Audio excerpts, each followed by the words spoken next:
간초를 먼저 점령한 사람은 일본 형사가 아니다. 그 점을 일본 정부가 인정해야 될 것입니다. 우리는 오늘 정치적 표현의 자유를 행사하는 이 땅에서까지 입간판 설치 문제로 일본 정부가 시비를 건다는 것은 정말 잘못된 것이다. 지난 36년간 우리 한반도를 점령하여 국토를 창탈하고 유린했던 그들이 해방 이후 오늘 아직도 정신을 차리지 못하고 또 그 성까지 침략하겠다는 근성을 보이는 일본 제국주의자들을 바라볼 때 본 기자는 그래도 10년을 일본 국민들이 북한으로 납치했다 해서 그 10년 후에 국민들을 데려오기 위해서 데려오지 않는다 해서 북한 일본 간의 국교 정상화를 시도하자는 일본 정부를 볼 때 그리고 일본인들의 그 공공 도덕 질서 유지를 잘하는 그 모습들을 보고 아 일본도 참 좋구나 좋은 정도였구나 그렇게 느꼈는데 정수반대로 독도 문제를 가지고 계속 시비되는 그런 모습을 볼 때 우리가 3.1운동을 하면서 피를 흘렸는데 미국 땅에 와서까지 자유권을 행사하지 못하도록 방해한다는 것은 어불성설이다. 네. 오늘 본 기자는 그것은 곧 자유민주주의의 존엄과 존립과 가치와 발전을 위해서는 필수불가결한 진정한 국민의 미래 표현이다. 그것을 외국이 어떻게 해서 막을 수 있느냐. 언론의 자유, 연설, 취재 모두가 해당이 되지만은 그와 같은 입간판이나 벽화나 그림을 그리는 것도 언론의 자유에 포함이 됩니다. 그 잘못된 북한 집단과 일본 집단 두 개 집단 놓고 오늘 본 기자는 비판합니다. 나는 오늘 그것이 비록 국가 권위를 손상시킨 일장이 모델이 될지 모르겠습니다만은 본 기자는 오늘 이 시간 분명히 일본 일장기에 불을 지르겠습니다. 우리 미국 연방대법원은 일장기에 불을 질러도 성벽에 불을 질러도 대법원 판례들은 무죄를 선고하고 있습니다.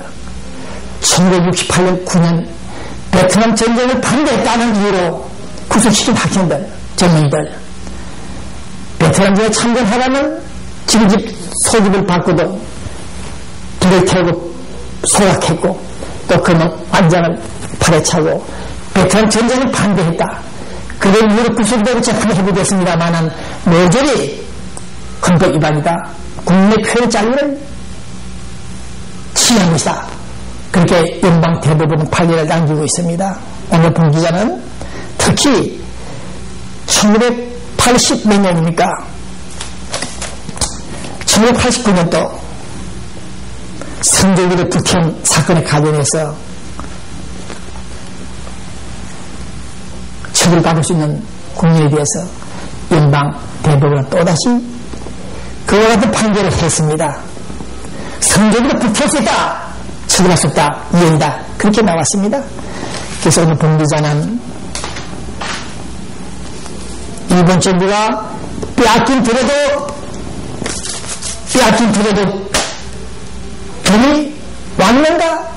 우리는 그렇게 노래하고 걱정했었고 2010년 오늘 이 시간 우리는 분명히 해방이 됐음에도 불구하고 일본인들이 또다시 우리들의 영토를 빼앗겠다는 그런 이야기들을 볼 때 본 기자는 일본을 향해서 질타합니다.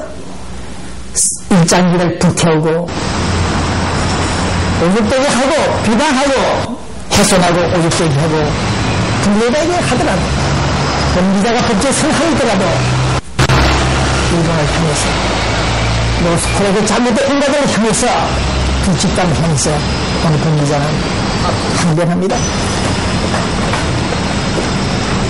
이 방송 신을 일본 정부가 이 방송 내용을 번역하고 있는 여러분들 당신의 진정으로 한일 국교 정상화를 이룬 대상자라면 독도문제 그 문제를 다시 재연해서는 안 된다. 경고합니다. 그 다음 세계 유명한 정치인들이 남기는 의혹 명언들이 많이 있죠. 존 F 케네디나 처칠이나 많은 분들 좋은 말을 많이 남겼습니다. 공자 명자 얘기도 했습니다. 그러나 오늘 본 기자는 그들의 의혹 명언보다도 최근에 발견한 청취한 사우스 코리아 어느 대통령의 라디오 방송을 들으면서 지치고 있는 북한 공산주의자들과 맞섰던 우리 해군들이 오늘 아침에 또 한 사람의 시신을 발견했다는 뉴스가 나왔습니다만은 46층의 이 어린이들을 젊은이들을 죽여버린 그 북한 공산당들 20세기 그 테러 시대에 세계를 정복하겠다는 그 잘못된 인간들 때문에 자행된 인류의 피들 이 북한 노스코리아가 아직도 정신을 차리지 못하고 있던 사실 나는 오늘 이 시간 동포 여러분들 이 자그마한 방송을 운영하는 기자 일하지만은 일본의 독도 문제, 주장 문제, 북한의 대남 테러, 즉하 통일전략 그런 것을 상기할 때 아주 못된 놈들이다. 그런 비방을 합니다. 얘기 한번 들어보십시오.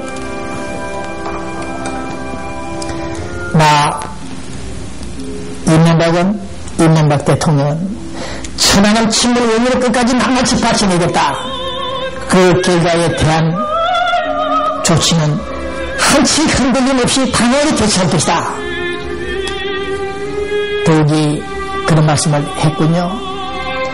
통일이 되고 이 땅에 진정한 평화와 번영이 오면은 통일이 되고 이 땅에 진정한 평화와 번영이 오면은 우리 국민들은 여러분의 희생을 다시 한번 기억할 것이다.